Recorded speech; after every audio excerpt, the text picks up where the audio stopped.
Now, no matter who is in the White House, the ties between Canada and the U.S. run deep, especially when it comes to economic issues. So much at stake. We're joined now by Colin Robertson, Vice President of the Canadian Global Affairs Institute, a former Canadian diplomat. Sir, thank you so much for joining us. And as we look ahead to the next 4 years and I guess 2.5 months as we look ahead to Inauguration Day, no matter who is going to be occupying that seat in the White House, that individual will have to deal with a very divided nation. We've seen this story before, but perhaps even more polarized.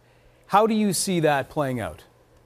I think that's right. It is deeply polarized on fundamental issues of well-being, of humanity, of the environment. So governing this vast country with these deep divisions is going to be really difficult for whoever is president. Donald Trump has a particular style. He doesn't seem to care about the other side. Joe Biden says he would govern for all Americans. That's going to be hard to bring this country together, just as his predecessor, Barack Obama, found. It is difficult. So that creates uncertainty and instability, and that's not good for the world, because we look to the United States to be, in a sense, the leader of the free world. Certainly we in Canada depend on the United States for our prosperity and for our security. You raise a very good point, because we have a track record when it comes to President Trump and how he would govern and will govern, perhaps. But as you look at the potential for Joe Biden to be the president, no matter what, as we highlighted how divided it is, and I'm curious, and the implications on this side of the border, because I wonder whether the country will become even more insular, more isolationist than it has been over the past 4 years, and the impacts for Canada and, as you mentioned, the rest of the world. Well, that's certainly true.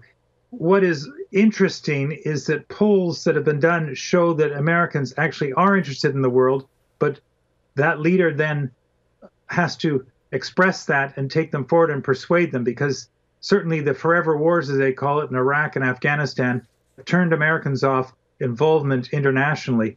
And yet the world is arguably more volatile than it's been since the end of the Cold War, what with a rising China, a revanchist Russia, and just bad things happening around the world in different places. Democracy under threat in so many places. At least what we saw in the United States yesterday was this extraordinary commitment to democracy, people turning out in vast, extraordinary numbers. And while we tend to focus on the presidential race, they're also voting on things like minimum wage in Florida, where they vote for Trump, but they also vote for a $15 minimum wage, where they're voting to liberalize marijuana laws in other states. So it's a very interesting, one of my great mentors once said to me, the United States is more than a country, it's a civilization, and we're seeing that today.